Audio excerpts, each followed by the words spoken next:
Hey friends, this is serious. Have you heard of the DPDP Act?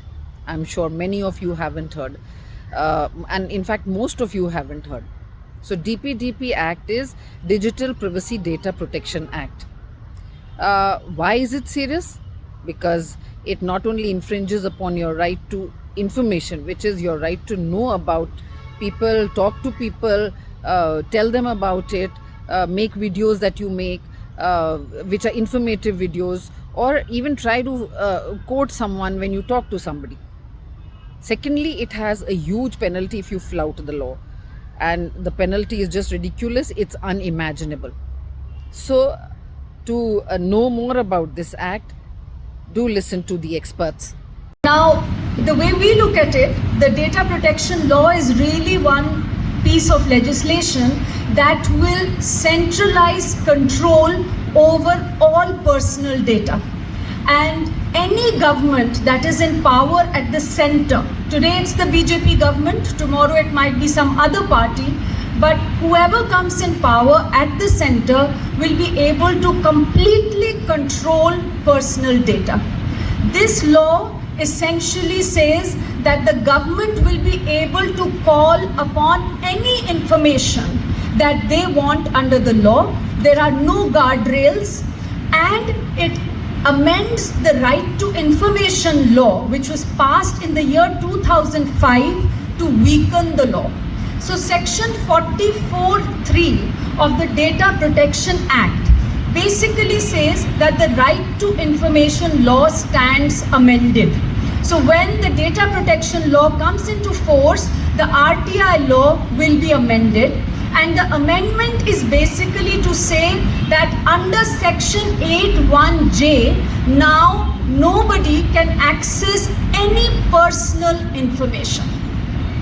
This is a huge blow, because if we see the Right to Information Act that was passed in 2005 has really empowered people, has empowered citizens to be able to fight corruption, to be able to fight abuse of power and human rights violations. Because people file RTI requests, access information and hold governments accountable. Now, how do they do that? Basically, if somebody is saying that I'm not getting my ration card, they will file an RTI request saying that I made a request for a ration card 2 years ago. Can you please tell me the name of the official who's sitting on my request? And then they take that request forward after they get the information and file a complaint and get their entitlement and right. Now we will be told under the RTI Act amendments now that you can't ask for this information because the name of the official is personal information. You can't have it. Similarly, people have used the Right to Information Act to find out and expose corruption.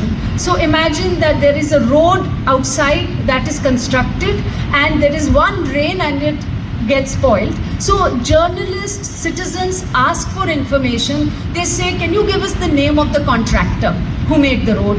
Can you give us the name of the public official who gave the contract to this contractor, who inspected the road and released the money, so that they can fix accountability? Now we will be told under the RTI law, amended law, that you can't ask for all this because all this is personal information. We cannot give you names of contractors or public officials.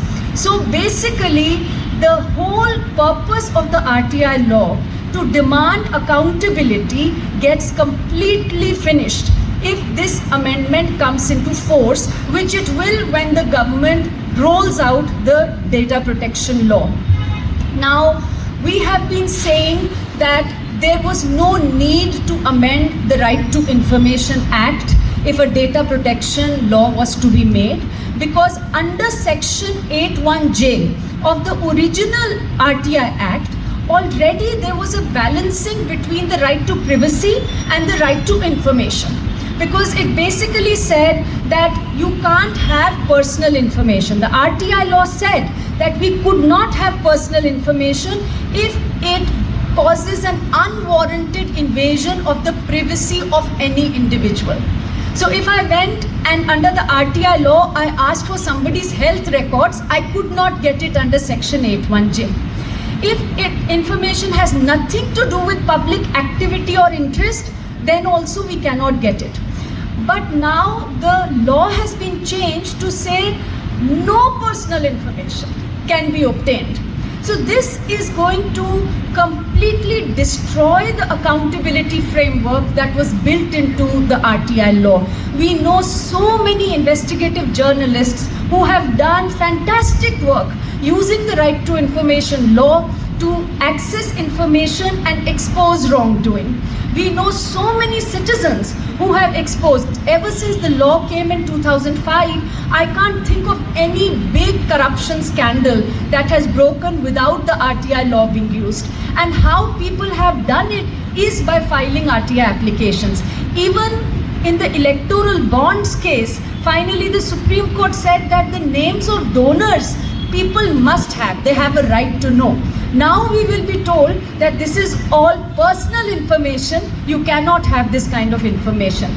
Similarly, we know that large public sector banks, they give out large loans to certain individuals and companies who then become, they become bad loans, non-performing assets, and the loans are written off. So people have filed RTI requests to say, please give us the names of these people whose loans have been written off worth crores and crores of rupees. Now we will be told, if the law is amended, that you cannot have the names because this is personal information. So essentially, this is really what is worrying people is that this is less a data protection law, this is more a corruption protection law, and this is really a huge blow to our fundamental right to free speech and expression.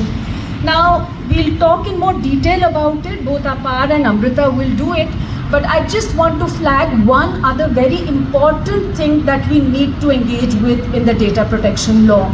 There are two ways by which citizens can get personal information to hold governments accountable.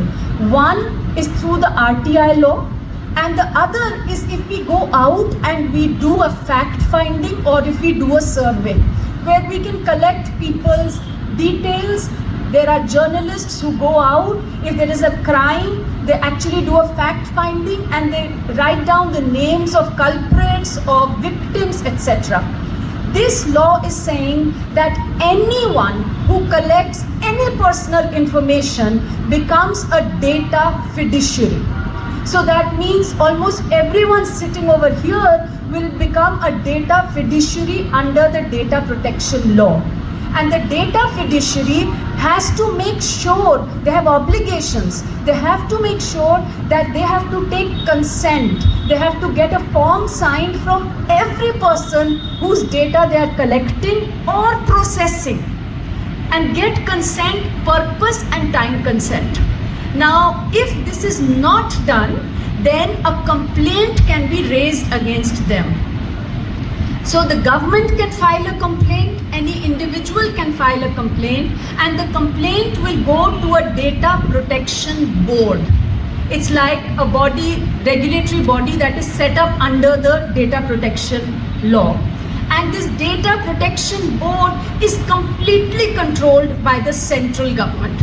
Because the central government is saying they will decide how many members the board will have, they will decide who is a member and chairperson of the board, they will decide the removal of these people, the salaries, everything will be decided by the central government. So this is almost like a central government department. The complaint will go to them, and this body has the power to impose penalties up to 250 crores on every case of violation, which can be doubled to 500 crores. So this body, which is pretty much a central government body now, will have the power to impose penalties up to 500 crore rupees on any journalist, on any individual, on anyone who collects or processes personal data.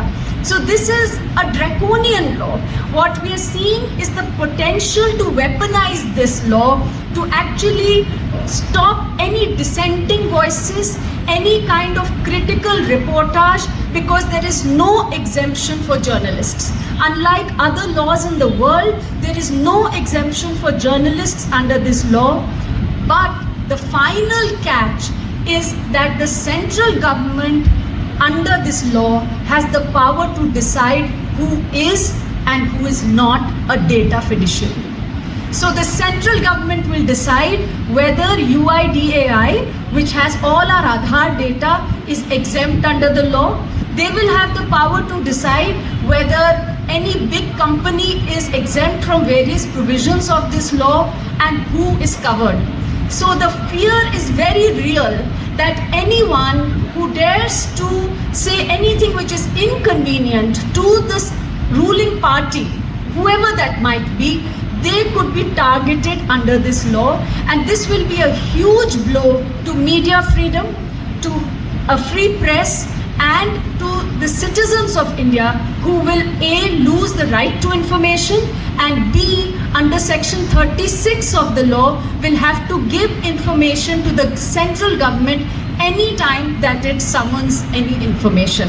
I will stop here and we'll hear both from Apar and The position which comes through is that the Data Protection Act, which was passed in 2023 in August, within about 10 days, both through the Lok Sabha and Rajya Sabha, with inadequate debate in which several members of opposition were suspended, does not have this exemption. It's important for us to understand that this goes above and beyond the amendment to the RTI Act. The RTI Act is one powerful central basis of how journalists get information all over our country. It's not only restricted to what happens here in Delhi. And beyond the RTI Act, journalists sometimes do not need to file RTIs. They are on the spot of events. They are talking to people as events are happening, unfolding. And each time they may be referring to incidents, for instance, a road accident, not only a road construction. They may be referring to any kind of religious procession. They may be referring to any kind of social event. Under the Data Protection Act, as it stands today, a journalist today now needs to do the following if it is put into effect as per its current provisions. Number one, seek consent. How do you seek consent? You as a journalist will need to tell a person, do you consent to your information, name, identity, location, relative details, age, being there in my copy? One. Second, the purpose I will be using your information for also needs to be there in that consent notice. So, for instance, if you're doing an interview with 10 to 20 people, and your story changes as you're talking to more and more people, of course the purpose from when you talk to the first person to when you talk to the 20th person changes. This makes this entire law completely unpractical even for the largest publication houses and media empires in this country. Now you would ask me, what is the purpose of this law? Why is the exemption not there? And here the government has come out with a defense recently.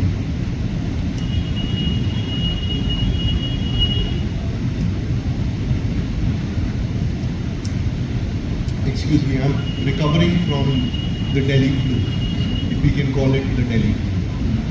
So, the purpose of this law, as explained by the minister after the conference by opposition members in the press club, has been recourse to certain provisions of the Digital Data Protection Act, which I think is a misdirection. It is a reference to section 3, which says that the law will not apply to any information which is made public. But let us read it a little closely. I request for your attention and patience here. It states, the Act will not apply to 1. Personal data processed by any individual for any personal or domestic purpose. Journalism by its very nature will not fall within these categories. Number 2. Personal data that is made or caused to be made publicly available by A. the data principle, which means not you, it means the person itself to whom this data relates. For instance, if Apar Gupta itself wants to publish something about Apar Gupta, I am the data principle. It's not me. B, any other person who's under any obligation, under any law for the time being in force in India, to make such personal data publicly available. Again, this is inapplicable to all of you. So according to me, the defense which has been given by the government is a misdirection. What is required today is a legislative amendment to the Digital Data Protection Act in line with the recommendations made by the Editors Guild. The government needs to clearly display good intent, follow all the proper recommendations which have been made by its own expert committee, by the Joint Parliamentary Committee, and when it withdrew the data protection bill on the floor of the Parliament, pursuant to the recommendations of the Joint Parliamentary Committee, it committed to studying its recommendations and introducing a new law. As per me, these recommendations nowhere recommend that there shouldn't be a journalistic exception from the Data Protection Act. Thank you so much. New channels of quid pro quo. This will increase this whole issue of crony capitalism. So that's a very, very crucial aspect of that judgment. The other crucial aspect of the judgment is the whole correspondence between the Election Commission of India and the Finance Ministry. Election Commission of India is on record saying that how can we regulate political parties if we don't know where their money is coming from. Now each of these correspondence carries personal information. It has the name of the official who's writing that letter. It has a response saying that, okay, your secretary said this to me, but I believe this is how we see it and therefore we oppose it. Now imagine getting a letter in which all the names are redacted and you only have the text of that letter. That letter wouldn't be of any use. The Supreme Court relied on file notings which were recorded by individual officers, where actually there's a file noting in which the Secretary of Finance Ministry says that RBI has raised some very, very important questions, but they've done it at a point when the finance bill is already printed. So we really can't take cognizance, we are going to go ahead with it. Now imagine not having access to which official said this, because you will now not have access to these. And the Supreme Court largely relies on this correspondence on questions of who supported the electoral bond scheme and who opposed it to finally come to their judgment. Today that information is not going to come out through the RTI Act. Another crucial thing that came out through the RTI Act at that point was that through a file noting we got to know that it was the Prime Minister in conversation with the Secretary Finance who actually vetoed the idea of making the scheme public and seeking comments. There is no way we will now get to know who all were in that meeting. We still might get some minutes or some conclusion, but you're not going to get to know who all attended that meeting. Now let's say, suppose today let's say the Data Protection Act is in force. Let's say we have again an electoral bond scheme 2.0. Once again, let's say the Supreme Court strikes it down and the Supreme Court directs the SBI that place all that data in the public domain. First of all, SBI will fight back saying that there is a data protection law, therefore how can we overcome that? Supreme Court might say, no, we are the highest constitutional court of the country, we are directing you to do it. Even once the data comes out in the public domain, you will not be able to process that data. So even data that's publicly available, and what is it that the work that all the media and the journalists did? They picked up the information of who purchased electoral bonds. Then they went on to the Ministry of Corporate Affairs website and they looked up that in those companies who are the directors, who are the people, and then they tried to relate it to news items at that point. So for instance, that one big pharmaceutical company in which the director was picked up by the ED, then they gave some money through electoral bonds, eventually he got bail, he became a prover in the whole liquor scam. All of this was possible because you connected so many different public databases together. You picked up something, you put it in an Excel file, then you picked up that other data, put it in an Excel file and did a process of matching. This will directly get hit by the Data Protection Act. So there is no way, first of all, would you have a judgment like this, because the basis of that judgment relies on correspondence which has personal information. And even if this data were to come out, there is no way that we would be able to process it or to use it or to publish it. Let's look at a few other examples. During the farmers' protest, the government said that we have held extensive consultations and we have spoken to people. These poor farmers are misinformed and therefore they don't know what they're saying. If you were to ask the question, who did you consult with? Who did you call for meetings? You're not going to get that information. That's personal information. After all, the question of who is somebody's name, somebody belonging to a union. So you're not going to get that kind of information. Let's even look at more recent events. The stampede at Mahakumbh or the stampede at the New Delhi railway station. Who are the people who died? Now, let's say you're not even filing an RTI. Let's say you're going and doing ground reporting. You're saying who are the people who are injured. I think there's a very big question mark that how are you collecting that personal information? How are you processing it? And you would be opening yourself and be liable to all of these. And I think somewhere what the government really wants when it comes to the question of accountability, and going back to the example that Anjali was saying of, who is the official who took a decision, or who is the official who sanctioned all these bridges which keep falling in Bihar, somewhere they don't want to now open up individual officers to accountability. They're happy if you say, oh, this particular PWD department is really bad, but not the names of secretaries, who sanctioned the coal mining, who allowed the forest to be cut, who did this, did that, and that question of who is what they're trying to stop. Another couple of points that I wanted to just add to this was also that if we look at the last 20 years, because the RTI Act came in 2005 and now we're sitting in 2025, there has not been a single instance where either the government or an information commissioner or a judge or an activist or any citizen has ever said that through the RTI Act sensitive personal information got disclosed, or such information got disclosed which shouldn't have come out in the public domain. So therefore, where is the justification for amending the law? As Apar already said, that the Puttaswamy judgment did not end up saying that amend the law. So therefore, there's absolutely no reason for amending the law. And what they've done while amending 81J is that they've also thrown out a very, very important proviso which actually said that a citizen's right to information is at par with that of Parliament or the Legislative Assembly. So the RTI has certain exemptions. So for instance, national security is one exemption, contempt of court, privacy, all of these. But at the bottom of it, it said, provided that nothing that can be denied to Parliament or legislature shall be denied to a citizen. In a sense, saying that the accountability that the executive has towards MPs and MLAs, they must also have towards citizens. Now, this particular proviso was applicable to all the provisions of Section 8(1), and it was applicable to the question of national security and all of those, and they've done away with this, and to our mind it's completely illegal because you've done away with the provision that was not just attached to 81J. It's a very, very well thought out, extremely well thought out amendment.